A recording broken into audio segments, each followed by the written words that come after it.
week on Perspective, the power of cities on the global stage.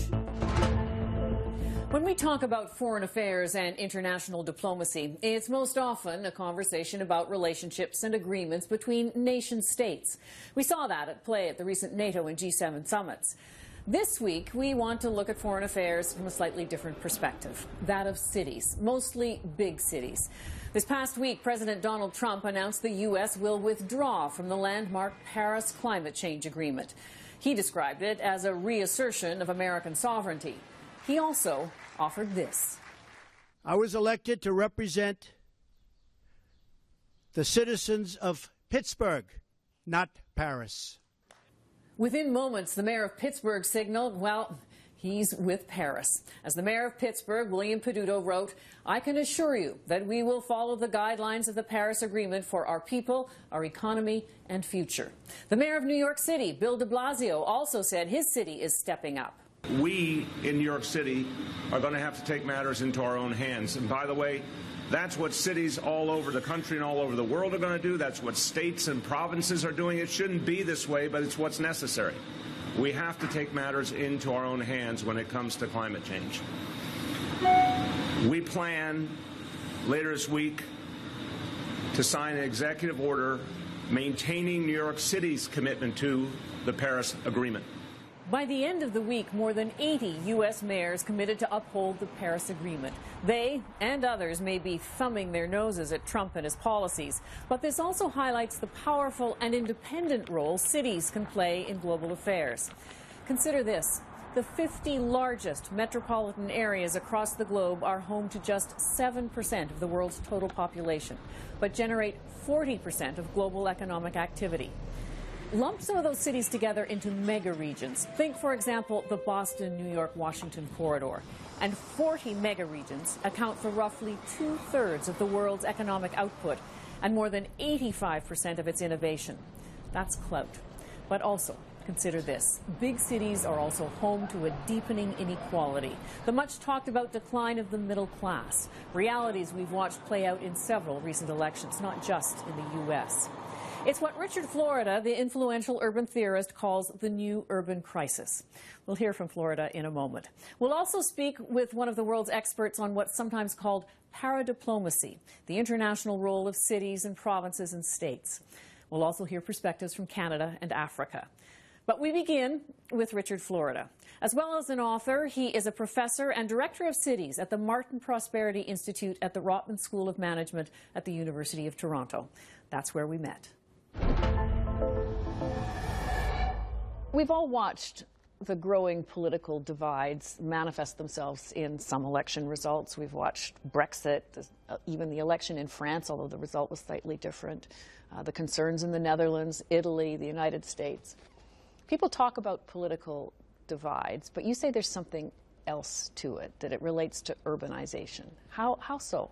Well, I'm an American who transplanted to Toronto about a decade ago, and I came here, I guess, with rose-colored glasses, seeing a great, progressive, kind of an urbanist dream, the place that the great late urbanist Jane Jacobs moved. And, I wasn't here but a few years, and Rob Ford, I think the original prototypical populist, swept into office. And at that time, I said, let's discount Rob Ford. He's a product of this divide between the so-called urban elite, the knowledge workers, the professionals, the young people, the highly educated living downtown, near the universities, near subway stops and transit, and the people who are living at the outskirts, the people who are being pushed either into less advantaged, less transit-served neighborhoods in the city or out to the suburbs and exurbs and commuting a long way to work. Now I never would have expected Brexit, and Lord God, as somebody who's American by birth, never expected Trump. But they're all product of the same thing. And it's not just economic inequality, which lots of people have talked about.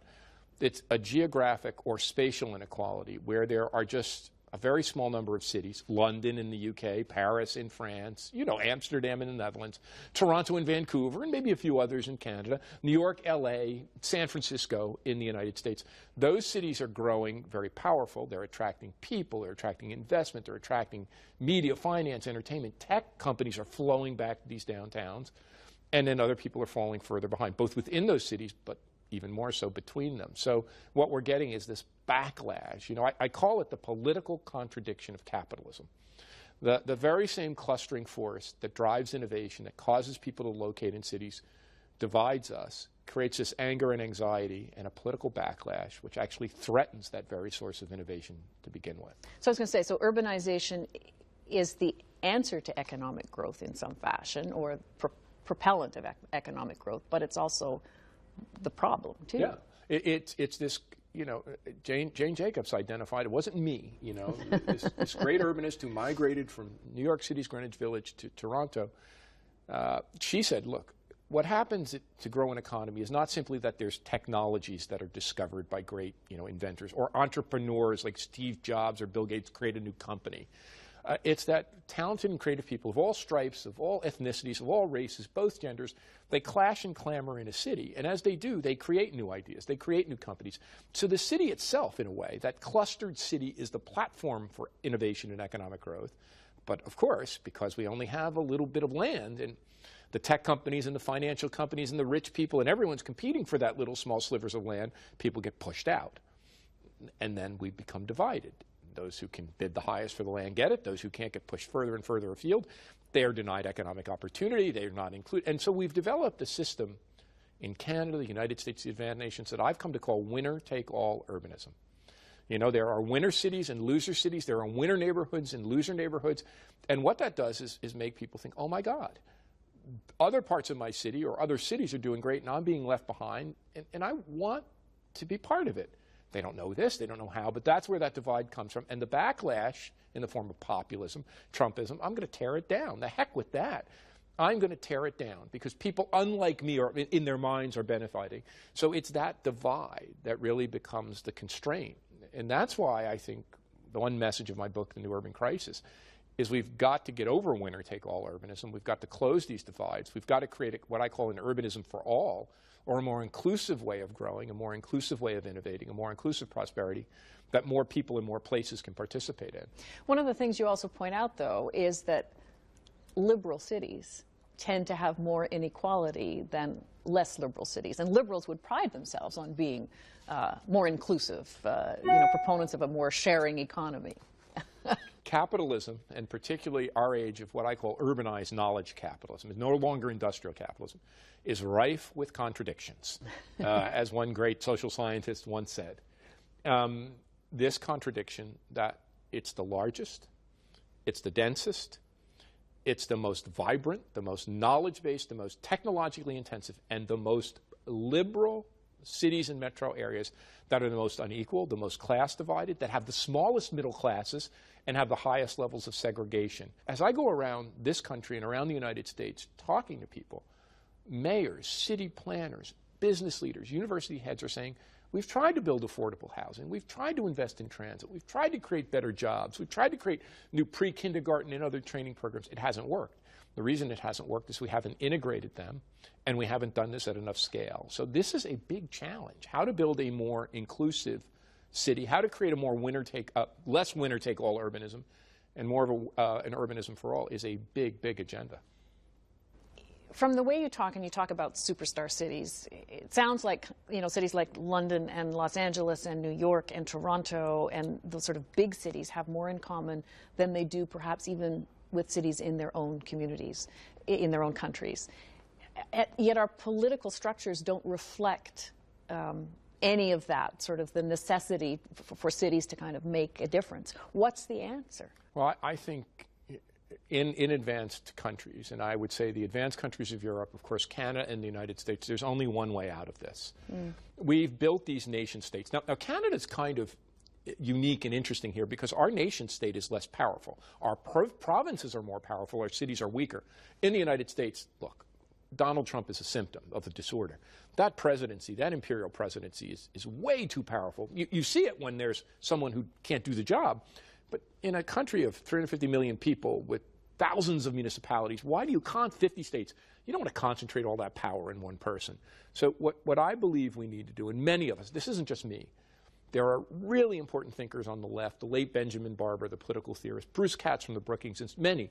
On the right, Yuval Levin, who writes for the National Review. Everyone is kind of saying we need to begin to think of ways to move power away from the nation state and even down from the provinces appropriately and empower our cities and communities, because there isn't one size fits all. This is really important. But that means giving them the power to raise money. What federal national politician is going to devolve the right to raise taxes to someone other than themselves? Well, hopefully we will see a coalition, a bipartisan coalition of city leaders and mayors make this case. And it's happening in the United Kingdom. The United Kingdom is having a big conversation under conservative leadership about how do we devolve power to our cities and metro areas. But here's what I think is really important. The problems of Toronto and Vancouver and maybe Montreal are really different than the problems of Windsor or Hamilton. The mayors all want to build great cities, so I think that's what we have to do. We have to work to really get the appropriate level of resources and power in the hands of our cities and our neighborhoods and let them build the kinds of communities and make the investments they need. Let's put the developing world into this context now, because obviously urbanization is a real factor there too. And one of the statistics you quote that said something like more than 60% of the infrastructure needed over the next half century has yet to be built. And I assume that means, I mean, not only in developed countries, but in developing nations as well. What does this mean for developing countries? So the 21st century will be the century of cities and urbanization.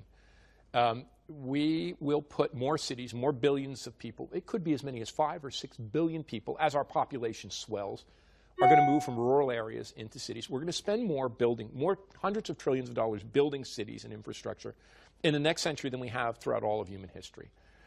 And two things that the book points out is that if the new urban crisis is significant in Canada or the United States or the developed world, it's much more serious in the developing and rapidly urbanizing world. Two things are happening. The first is more and more economists are seeing a process they call urbanization without growth.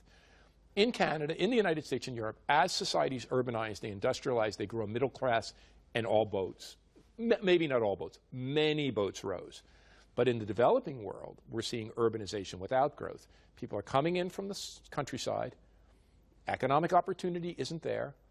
They're being literally living in what are called global slums. And the statistic that the UN has is so terrifying and so distressing. 860 million people in this era of urbanization live in global slums. That is more than the entire population of Canada, the United States, and the entire European Union combined, living in abject poverty, without sanitation, without electricity.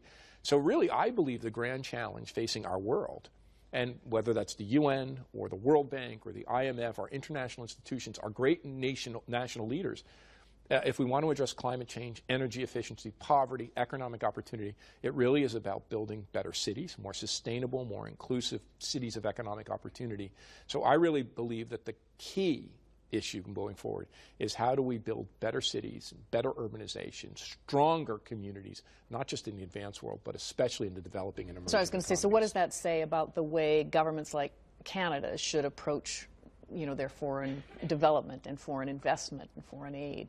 I think there are two great opportunities for Canada here.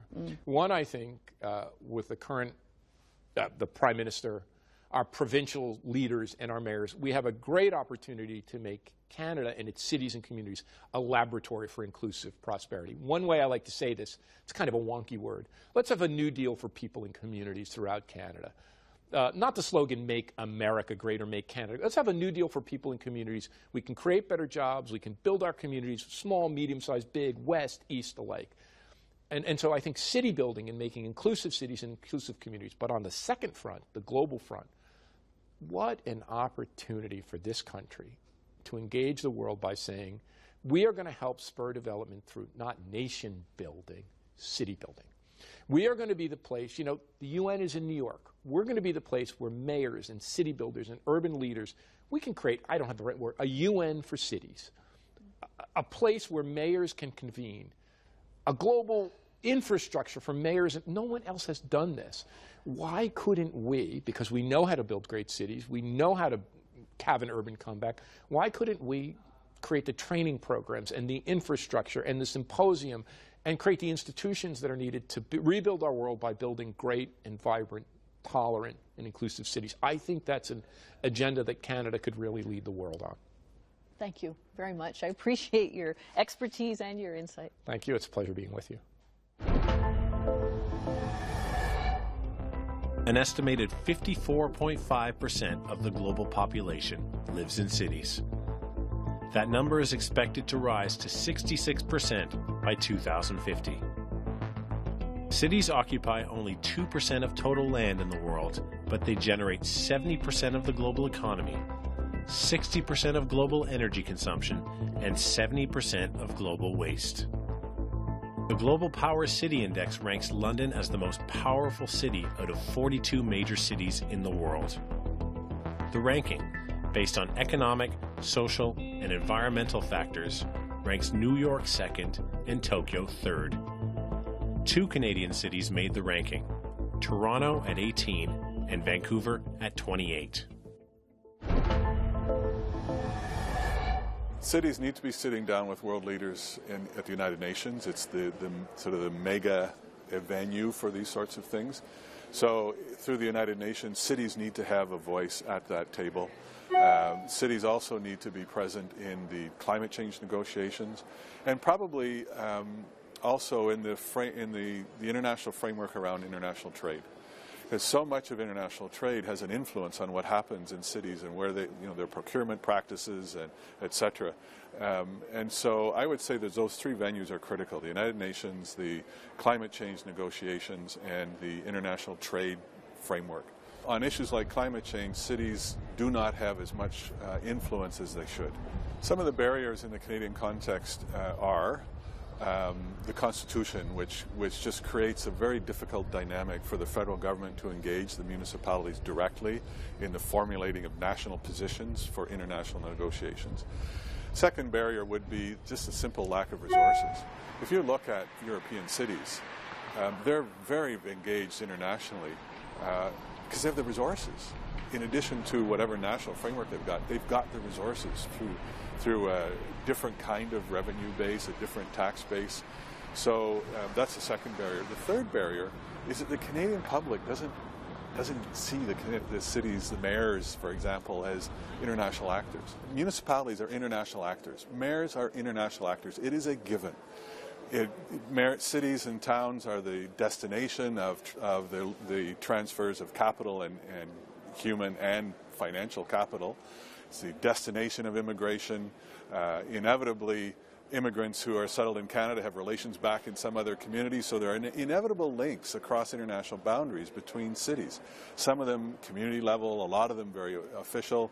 And the other important piece is that cities learn from each other. So if Vancouver, for example, is trying to do something different around its work on climate change mitigation, it's going to look to Copenhagen, or it's going to look to another European city. So it is inevitable that for cities to do things better, they have to look at what their colleagues are doing around the world. For a broader look now at the role cities and other subnational governments can play, we've reached Rodrigo Tavares. He's the founder and CEO of Granito & Partners, a management consulting firm. He has also served as head of the Sao Paulo State Government Office of Foreign Affairs. Sao Paulo State in Brazil is the world's 19th largest economy. Tavares is also the author of the book Paradiplomacy, Cities and States as Global Players. He joins us from New York. Mr. Tavares, there's been a chorus of mayors in the United States that have stepped up this past week about the Paris climate change agreement. What should we take from that about the role of cities in international affairs? Well, 55% of people live in cities, up from 34% in 1960, and the UN expects urban population to rise until around 67–68% by 2050. So cities do play a fundamental role in international affairs. On climate change, they are about to play an even more significant role. The question is, should they? And the answer is yes. Facts are very compelling. Facts are very straightforward. 2/3 of the energy consumed on the planet is consumed by cities. Around 90% of cities around the planet, they are coastal cities, so they are directly threatened by flooding from sea level rises or from powerful storms. They generate around 70% of greenhouse emissions. So they do play a role. And they have been playing a role for a long time now, actually. So in 1992 at the Rio Summit, it was the very first time that cities made a commitment, made a pledge to contribute to climate change mitigation. And then they had new pledges at the Hearst Summit in 2002, at the Rio Plus 20 Summit in 2012, which I had a chance to participate in. And over the last years, there has been several international organizations led by the C40, led by Metropolis, by UCLG, by ICLEI, by other organizations, making even bolder pledges to mitigate climate change. Do cities, though, have the legislative clout, the ability to make the kind of change to meet those kind of international agreements if, as is happening in the United States right now, the national government is going in a different direction? Oh, absolutely. Paradiplomacy is the foreign affairs of local governments, cities and states. It's not the same as diplomacy at the lower level of analysis. It's two different things. And cities, Alison, they basically internationalize their domestic competencies. So they conduct internal affairs abroad. So climate change affects them directly, affects the populations. That's why they are engaging internationally, taking part in international networks. Just this very same day, in December 2015, when heads of state were signing the Paris Agreement, just in a place nearby, 440 mayors, led by the mayor of Paris, and led by the UN Special Envoy, former New York Mayor Mike Bloomberg, they were signing the Paris Agreement, committing to reduce by 80% until 2050 the greenhouse emissions. And yes, they have the political legitimacy, they have the economic clout, and they have the legal security to engage in that sort of agreements. What are the other issues where you think cities particularly can play a significant role? Well, you would never see the Minister of Foreign Affairs of Canada going to an international event to discuss transportation, sanitation, or healthcare. But you would see mayors globally going internationally and discussing these very issues. So every single issue which is under the cloud of local governments, from transportation, sanitation, healthcare, all that can be internationalized. You wrote in your book that you think cities particularly, or subnational governments, can be more pragmatic. They can be flexible, even experimental. What are you driving at? Why do you think that? Well, foreign policy at the national level has close to 2,000 years old, and at the sovereign nation level it has around 300 or 400 years old. So it's an old industry, it's an old infrastructure. And sometimes it's not as compelling, it's not as precise, it's not as agile as foreign policy at the city level actually is. So cities tend to be more pragmatic. They tend to be more opportunistic. They tend to be more tangible. And I would say that a foreign policy at the city and state level, it's actually human-centric because it's predicated upon the needs of citizens. I want to bring one other element into all of this, because one of the fastest growing urban populations is in developing countries, is in countries where they don't have the affluence or perhaps even the international business outreach that we're talking about here. Put developing countries and developing cities into this picture. How effective can they be in this? It makes no difference. So the foreign policy, the city or the local government, cities and regions or states, when it's conducted from the development world or conducted from emerging economies, it just makes no big difference. Again, cities and states, they have a lot of economic powerhouses. 75% of the world's GDP is epicenter on cities. Another statistics, if you like numbers as much as I do, out of the 30 largest economies on the planet, 12 of them, they are not national states, they are cities or states. Well, I'm in New York right now. The state of New York is richer than Spain or South Korea. You're asking about a developed country, Brazil. The state of São Paulo, it's the 19th largest economy and is richer or has a higher GDP than Argentina, Paraguay, Uruguay, and Bolivia put together. When you look at the C40, for example, which is one of 200 international networks of cities and states that do exist out there. C40 is just one of them, but they have members from all over the world. They have 70 members from all over the world. It could be London, it could be Lima, it could be Washington, and it could be Johannesburg. So Paradiplomacy, or the foreign affairs of cities and states, it's not a developed country opportunity or exercise. It's a planetary trend. Mr. Tavares, thank you so much for your expertise on this. Thank you very much. It was a pleasure. Thank you for having me. A slum is an overcrowded, poor suburb with limited access to water, sanitation, sewerage, and electricity. Slums are home to 900 million people worldwide.